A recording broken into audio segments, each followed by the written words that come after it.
La lógica liberal es más o menos esta que ustedes están viendo ahí, ¿no? Lo primero es que hay una idea de que los hombres nacen iguales en una especie de estado de naturaleza. Eso, en estricto sentido, en este sentido histórico, eso nunca pasó, nunca existió, pero es una abstracción teórica. Yo creo que ustedes han escuchado del estado de naturaleza, es una cosa que se suele enseñar en los colegios. Sin embargo, eso históricamente no es del todo correcto, ni es del todo preciso, no es posible determinar un estado de naturaleza como lo consideraban los contractualistas liberales más populares. Sin embargo, ellos hacen esta idea, dicen, mire, en un estado en el que no hay, o en una realidad en la que no hay forma de regular el uso de la fuerza, toda la gente pelearía entre sí y se harían daño entre sí. Por lo tanto, es necesario crear un escenario en el que la violencia pueda ser regulada. Y esa es la base sobre la cual se constituye el Estado, la regulación del uso de la violencia.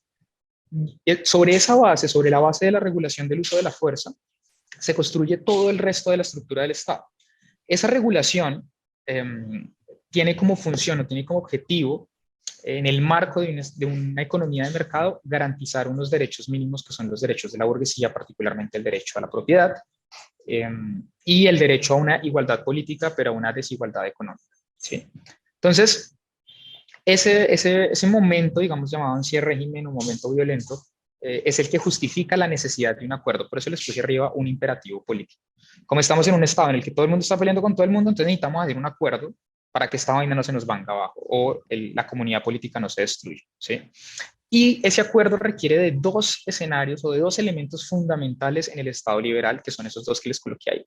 Una, la segmentación de lo humano, porque para poder hacer ese acuerdo que es de carácter esencialmente político, tengo que ser capaz de discernir entre el hombre económico y el hombre político, que son la primera decisión que hace la modernidad sobre el ser humano es separarnos como si fuésemos iguales políticamente, pero diferentes económicamente y culturalmente. Entonces, esa decisión que hace de separar al hombre permite que tengamos un escenario de diálogo entre iguales en lo político, a pesar de que somos altamente desiguales en lo económico, en lo cultural y en lo demás. ¿Sí? Esa es la primera condición que requiere la construcción del Estado moderno. La segunda condición que requiere el Estado moderno es el Estado absoluto, que sí es un hecho histórico. Si no hay una concentración lo suficientemente grande de poder y de monopolio del uso de la fuerza, es imposible la construcción del Estado como lo conocemos hoy en día. Entonces, eso explica por qué eh, todos los estados requieren de un momento muy violento para consolidarse. Hay una excepción o dos a la regla, tal vez algo como lo que pasó en Bélgica o cosas así, pero esos son casos excepcionales y que terminan convirtiéndose en estados y haciendo uso de la violencia por otras vías, que pueden ser culturales y simbólicas y no necesariamente directas, pero son unas cosas excepcionales. Lo normal, entre comillas, por supuesto, digamos, lo que ha sucedido históricamente, es una acción violenta, digamos, relacionada con un estado absoluto. Eso nos llevará, después de garantizar esas dos condiciones, construir un acuerdo nos llevará a un nuevo status quo, que es lo que vamos a llamar la democracia, o el Estado como lo conocemos hoy. Ustedes ya han visto cómo está constituido el Estado, lo vieron en la sesión anterior, bueno, eso ya es un aparato muy diferente. Y eso nos lleva un poco a esta abstracción que parece difícil de entender jurídicamente, pero teóricamente es muy sencillo, ¿sí? Lo que sucede es que los seres humanos todos somos libres, ¿sí? Somos iguales en el escenario político y por lo tanto tenemos derecho a participar del debate político. Nuestra participación del debate político, dadas las condiciones de la población, es decir, que somos un montón de gente, se dan a través de una vaina que llamamos representación. Esa representación nos debe garantizar un interés común, la construcción de un interés común, y ese interés común se construye de manera colectiva a través del aparato de Estado, y esto es muy importante en la acción liberal, a través de la acción privada. No es únicamente el aparato de Estado, entiéndase las instituciones, de lo que normalmente uno llama el Estado, las que estarían construyendo esa realidad o ese acuerdo o ese interés común, sino que serían tanto el sector público como el sector privado los que estarían avanzando en esa construcción de ese interés común, que debe suponer pues, la realización de la libertad y el autogobierno. ¿Sí? Todo hasta aquí es una idea, una linda idea, sobre la cual vamos a cimentar toda la construcción del Estado. ¿Sí? Y esto es muy importante, ¿por qué? Porque cuando uno se relaciona con los aparatos del Estado, la forma en la que están pensando es precisamente esta, en que todos somos iguales, en que todos tenemos igual capacidad de influencia sobre el Estado, en que todos tenemos igual capacidad de representación, que todos tenemos igual capacidad de participación, aunque eso no sea cierto. Pero ante la ley, esa es la realidad. Por lo tanto, y eso lo quisiera hablar con ustedes un poco más adelante, tendríamos casi que dos escenarios de lucha, un escenario institucional formal de carácter jurídico en el que todos somos iguales y un escenario de confrontación, llamémoslo político, que está en la realidad social concreta, que es precisamente donde se mueven los movimientos de base. Se supone que eso es un círculo virtuoso en que la gente participa a través de la representación trae democracia y la democracia genera más participación y esto va creciendo. ¿Sí? Nuestra constitución del 91 previó que la democracia representativa era muy restrictiva y supuso o incluyó un conjunto de medidas para que hubiese una participación, una democracia participativa, es decir, mecanismos de participación directa distintos a la representación. Lo cierto es que esos mecanismos de participación previstos en la Constitución no han tenido mayor éxito. Han habido escenarios puntuales en lo regional donde han tenido éxito, pero la realidad concreta nuestra es que no han sabido avanzar. Eso, digamos, lo podemos ver ahora un poco en relación al contexto de nuestro país, pero esto es un poco cómo se ve conceptualmente la lógica entre la democracia, la participación y la representación, es decir, y la democracia, perdón. Estos tres conceptos pareciesen que se retroalimentasen entre sí. Ya veremos que en concreto eso no es necesariamente cierto, pero conceptualmente esta es la idea, ¿sí? Y por lo tanto nos va a llevar un poco a esta estructura, ¿sí? Entonces, esta estructura, ¿qué es lo que nos está diciendo? Que hay una cosa muy grande en la que está básicamente toda la sociedad, que es lo que vamos a llamar el sistema político. Ese sistema político es el conjunto de relaciones de todos los habitantes que hay en Colombia, todas las, o que hay en una comunidad política cualquiera. Ese es el sistema político, ese conjunto de relaciones, la forma como se imponen unos intereses contra otros, ¿sí? Ese sistema normalmente crea para su autogobierno un régimen político. Ese régimen político viene a ser un conjunto de instituciones y normas que determinan cómo se toman decisiones públicas, ¿sí? Y finalmente tendríamos un modo de gobierno que es la forma específica en la que un gobernante toma decisiones, ¿sí? Que sería una forma democrática. Para explicarlo más sencillo, pónganse a pensar, el sistema político vendría a ser todo el debate público que estamos teniendo, por ejemplo, alrededor de unas elecciones. El régimen político vendría a ser el procedimiento de las elecciones, que es un proceso normado, reglamentado, estructurado, y el modo de gobierno vendría a ser el resultado de esas elecciones. Y por lo tanto, la forma como ese que sale electo termina tomando decisiones públicas que nos afectan a todos. Esta abstracción que estamos viendo hasta aquí es cómo se supone que debería funcionar el sistema político en general y cómo los liberales diseñaron ese Estado.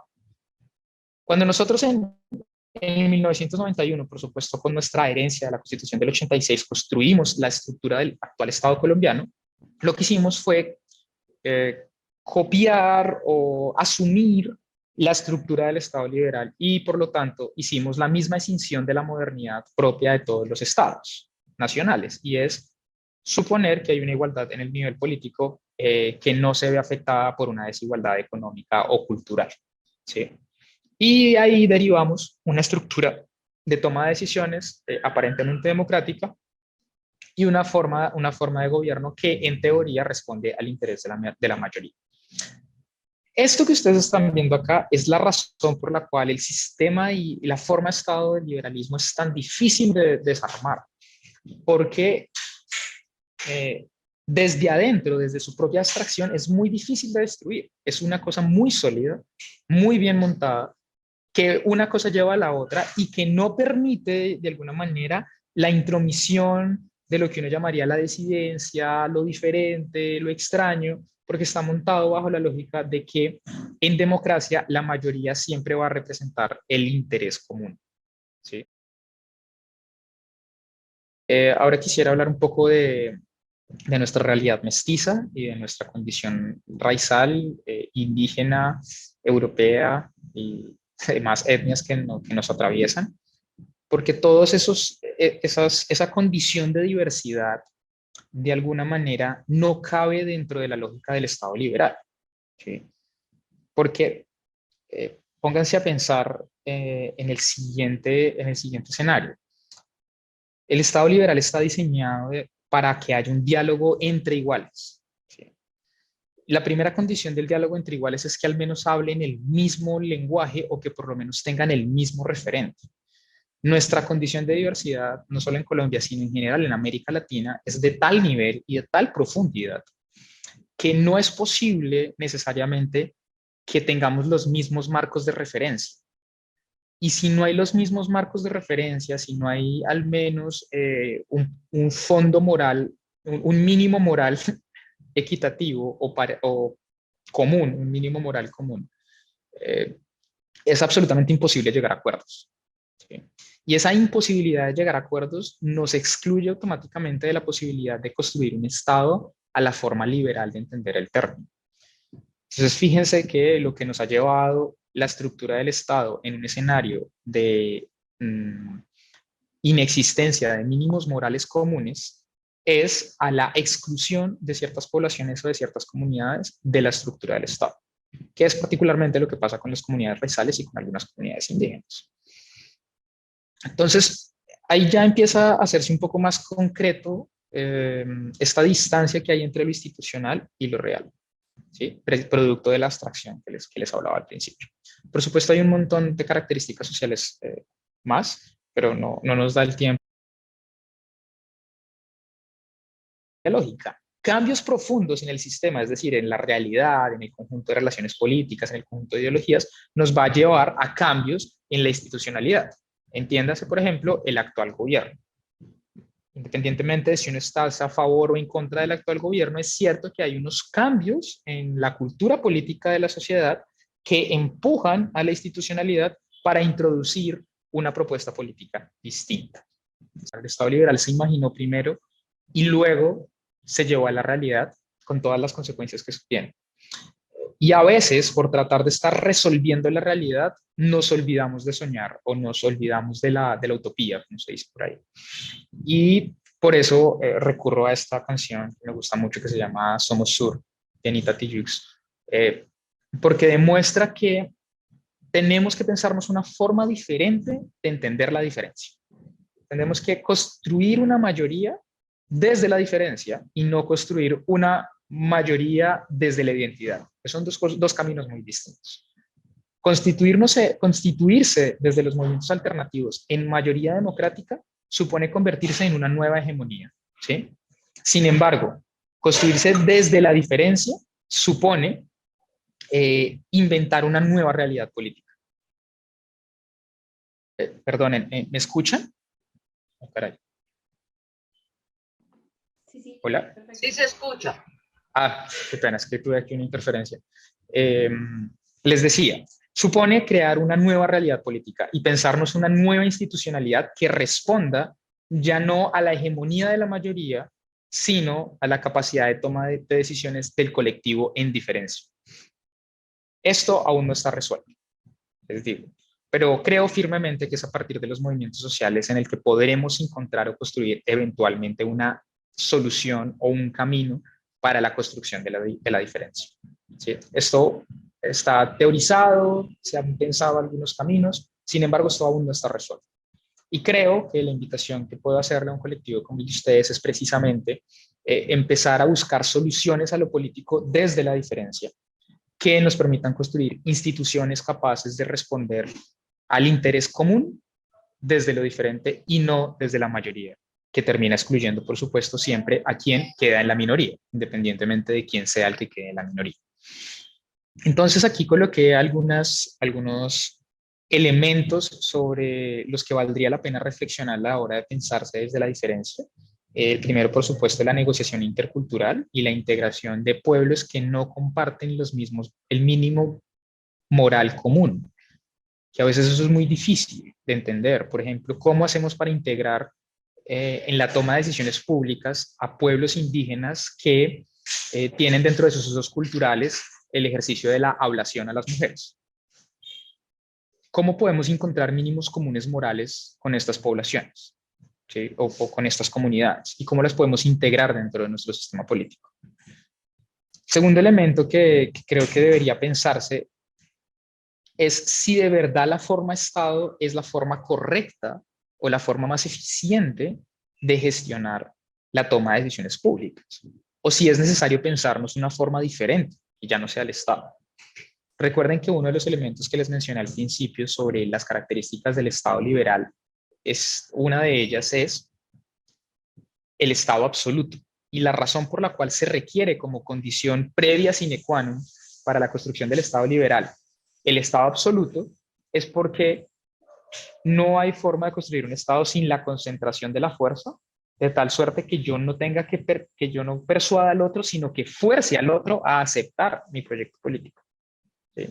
Y ahí es donde creo que hay que pensarse de una forma diferente. Luego, deberíamos pensarnos qué es ser un actor político en medio de la discusión, por ejemplo, de los límites de la violencia, ¿sí? De la violencia simbólica. Por ejemplo, hay una discusión interesante durante las manifestaciones sobre si, por ejemplo, lanzar pintura a un agente de policía es un ejercicio de violencia simbólica o es una acción performática, por ejemplo. ¿Sí? O si, por otro lado, yo no sé, demostrar irrespeto por la estructura institucional actual y burlarse de ciertas cosas, mejor dicho, ser irreverente, puede considerarse de alguna manera un ejercicio de violencia simbólica, sobre todo en una realidad como en la que vivimos, en las que la corrección política tiene tanto peso. Es decir, ¿qué vamos a considerar como violencia y excluiríamos de la acción política y qué no vamos a considerar violencia para incluir dentro de la acción política, precisamente para que haya una negociación entre diferentes, entendiendo que para no todo el mundo tiene el mismo peso la acción de lo simbólico y la acción de la violencia, por supuesto. Entonces, ese es un elemento que creo que habría que entrar a revisar. Y el último, el asunto de la eliminación física, que es precisamente la violencia llevada a su última instancia. Hay una premisa del Estado liberal que se llama la razón de Estado. La razón de Estado es básicamente una excusa para hacer barbaridades. ¿Qué significa? Como lo dice incluso nuestra propia Constitución.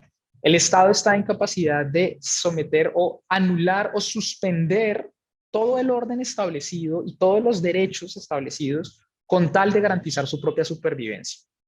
¿Sí? Y por lo tanto puede estar incluso habilitado al ejercicio de la eliminación física con tal de garantizar la subsistencia del Estado. La pregunta es si una forma política gestionada desde la diferencia puede llegar a tal punto.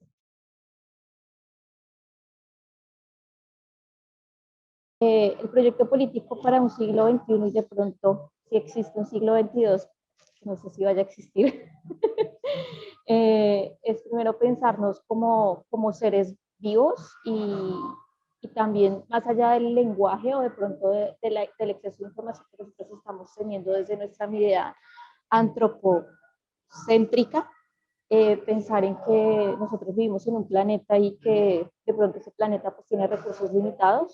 Creo que es un lenguaje que es transversal en todas las etnias y todas las comunidades y en todos los habitantes del planeta. Saber que tenemos recursos limitados y de pronto para mí las agendas de los objetivos de desarrollo sostenible y eso son demasiado ambiciosas, pretender que tener 16 o 17 objetivos de desarrollo sostenibles en todos los países se van a cumplir es bastante ambicioso y sobre todo que cada vez los restringen como a metas del 2030, 2019, 2000, o sea, en 4 años o en 5 o en 10 años, normalmente cumplir 16 objetivos en poblaciones tan grandes es casi imposible.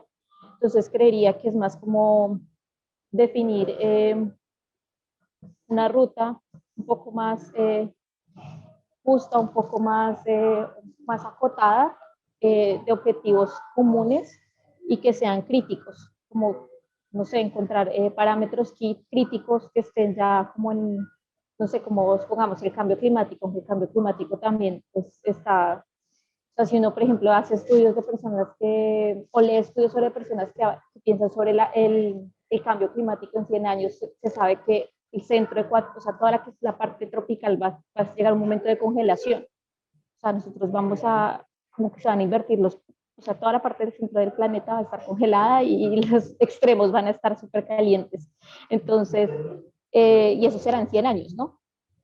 Entonces, también pensarnos cómo de pronto desde la perspectiva de otros seres vivos podemos empezar a preservar el planeta. Creo que sería una mirada interesante para, para hablar de un proyecto político en el siglo XXII y en el siglo XXI hacer esa transición de cómo empezar a tasar o a acotar de pronto los objetivos por nación y cómo tratar de resolver también los conflictos internos, ¿no? Porque pues eso es lo que nosotros estamos intentando hacer en nuestro país y, y cómo empezar a tener un diálogo transversal desde el mismo lenguaje, eh, a pesar de que tengamos una gran diversidad de etnias indígenas y demás, como también poder llegar a tener ese, ese respeto y esa transversalidad en el uso del lenguaje y el respeto hacia los otros.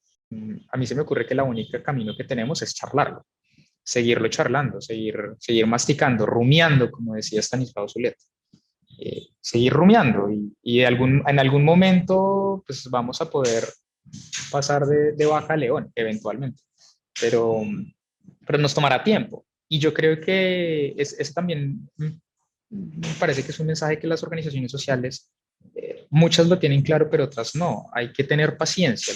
Los movimientos, la construcción de un movimiento, de un colectivo, y yo creo que ustedes lo han vivido, no se hace de un día para otro. La articulación de intereses para sacar algo adelante toma tiempo y seguramente no estará en nuestro rango de vida.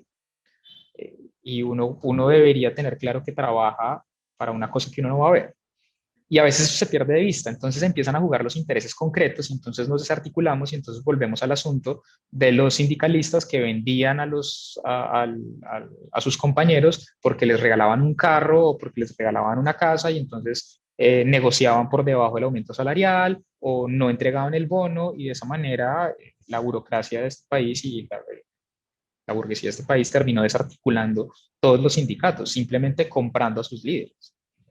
Y yo creo que por ese lado estarían un poco las reflexiones sobre cómo nos articulamos comunitariamente. Creo que hay que hablarlo y una cosa que no mencioné, porque a veces los politólogos somos muy mamertos en eso, yo creo que ya tenemos aburridos a todos con el mismo sonsonete, hay que volver a politizar las relaciones humanas.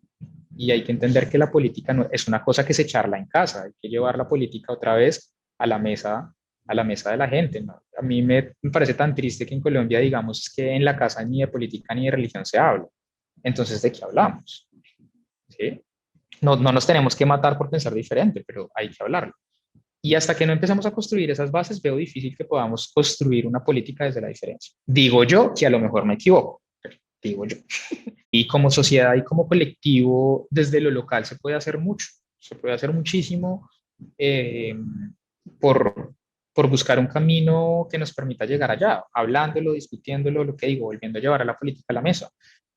Lo que uno come también es político y que uno pueda discutir lo político de la comida, pues me parecería genial, ¿no? Que cada vez que uno se sienta diga, bueno, a mí me parece mal que hayamos comprado estas alberjas en el supermercado de enfrente, o me habría parecido bien que compramos esta leche a un señor campesino o a lo que sea. Y que eso se pueda discutir y que eso se pueda dialogar, me parece que es el camino por el cual podríamos avanzar en una construcción diferente de las relaciones políticas. De Sousa decía algo muy interesante en relación a los derechos humanos. Decía que los derechos humanos pueden ser una herramienta de liberación para muchos pueblos indígenas, como una herramienta de sometimiento de los pueblos indígenas. ¿Quién decide si es una cosa u otra?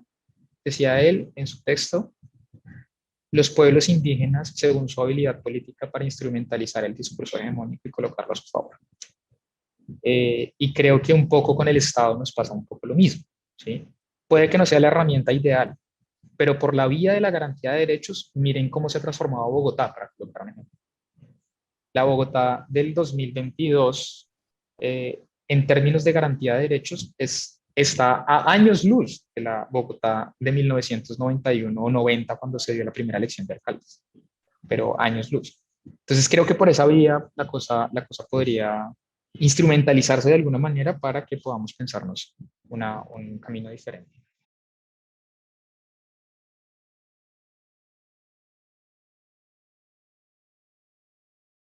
Tenga el resultado, ¿sí? Desde lo económico, porque pues de una u otra forma el campesinado es de las personas que económicamente pues están en una posición más limitada, por así decirlo, para poder estar como, que tú también lo decías, Diego, tú también lo decías de que hay una desigualdad y pues nos sentimos dentro de esa desigualdad porque dentro del escenario económico no tenemos las posibilidades para poder estar en un sistema más equitativo y más igualitario para poder también participar políticamente. Entonces, pues básicamente es eso. Y pues nada, pues agradecerles. Dentro de las relaciones de campo y ciudad, pues está eso para saber cómo podemos estar cada vez más unidos. Muchas gracias. Permítanme reaccionar en caliente muy rápido.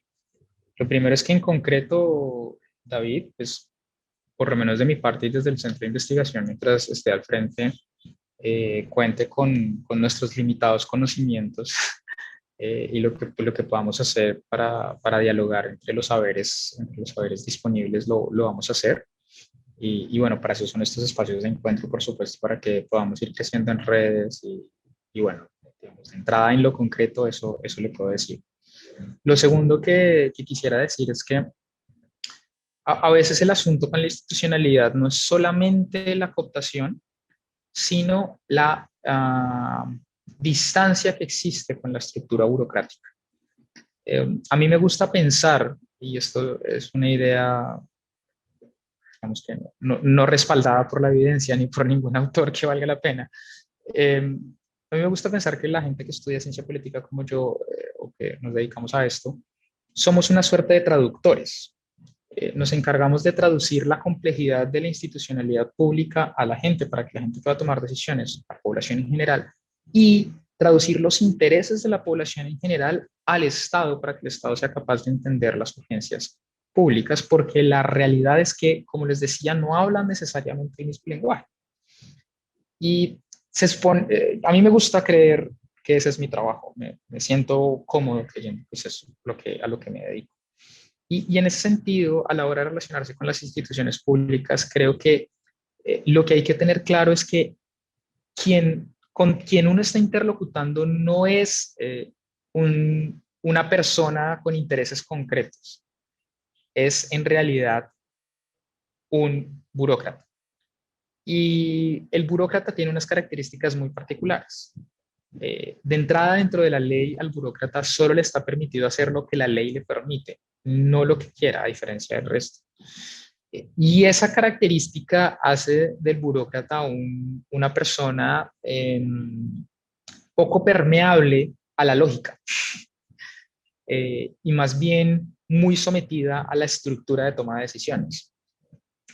Tal vez lo que para cualquier persona resulta evidente a la hora de tomar cualquier decisión pública, mmm, al parecer para un burócrata puede ser absolutamente ridículo. ¿Por qué? Porque no cabe dentro de su lógica jurídica y si no está dentro de su lógica jurídica no se va a concretar jamás. Entonces creería yo que uno de los caminos correctos que valdría la pena explorar a la hora de relacionarse con la institucionalidad es entender a la institucionalidad como una forma, digamos, construida burocráticamente y por lo tanto entender que los burócratas tienen unos objetivos, unas metas y unos intereses. Lo que uno debe hacer cuando se relaciona con un burócrata en términos estratégicos, políticamente estratégicos, no necesariamente jurídicos, que no debería ser así, pero políticamente, estratégicamente hablando, lo que uno debería hacer es mirar cómo lo que yo quiero que haga esa institución puede afectar positivamente sus indicadores de gestión. Entonces va uno, se revisa cuáles son los indicadores de gestión que tiene el burócrata y uno le dice, mire, burócrata, le ofrezco tal cosa o le pido que haga tal cosa para que su indicador de gestión 750 se afecte. Y de esa manera uno puede empezar a mover la bola de la institucionalidad, porque lo que usted dice es muy cierto. mi estimado David, hay unas inercias propias de la institucionalidad, unas formas de hacer, unos métodos de acción, lo que en algún momento llamó Bourdieu como una especie de hábitos, una forma concreta de hacer las cosas que solo entienden quienes están ahí. La forma de hacer que eso termine siendo funcional a las comunidades es traduciéndolo de tal suerte que las comunidades puedan hacer de ese hábitus un trabajo hacia su favor. ¿Sí? Y eso indudablemente se puede lograr con una relación más cercana y menos hostil con las instituciones, que si ustedes se fijan en realidad están allí en donde están por una situación más o menos fortuita, ¿no? No es que cuando uno se acerca a una oficina agraria de un municipio, cuando uno se acerca de desarrollo agrario, cuando uno se acerca a una, yo qué sé, a la CAR, a cualquiera de estas instituciones, no es que cuando uno entra lo reciban con un revólver, ni que le estén obligando a uno a hacer nada salvo la amenaza de que van a llamar a la policía eventualmente. En realidad su poder es esencialmente simbólico y por lo tanto uno debería poder jugar contra ellas o a favor de los intereses o colocar los intereses de uno dentro de su agenda, dentro de la agenda de las instituciones por la misma vía, por lo simbólico. Entonces creo que hay caminos, hay experiencias muy interesantes de cómo las comunidades logran afectar los intereses de la institucionalidad.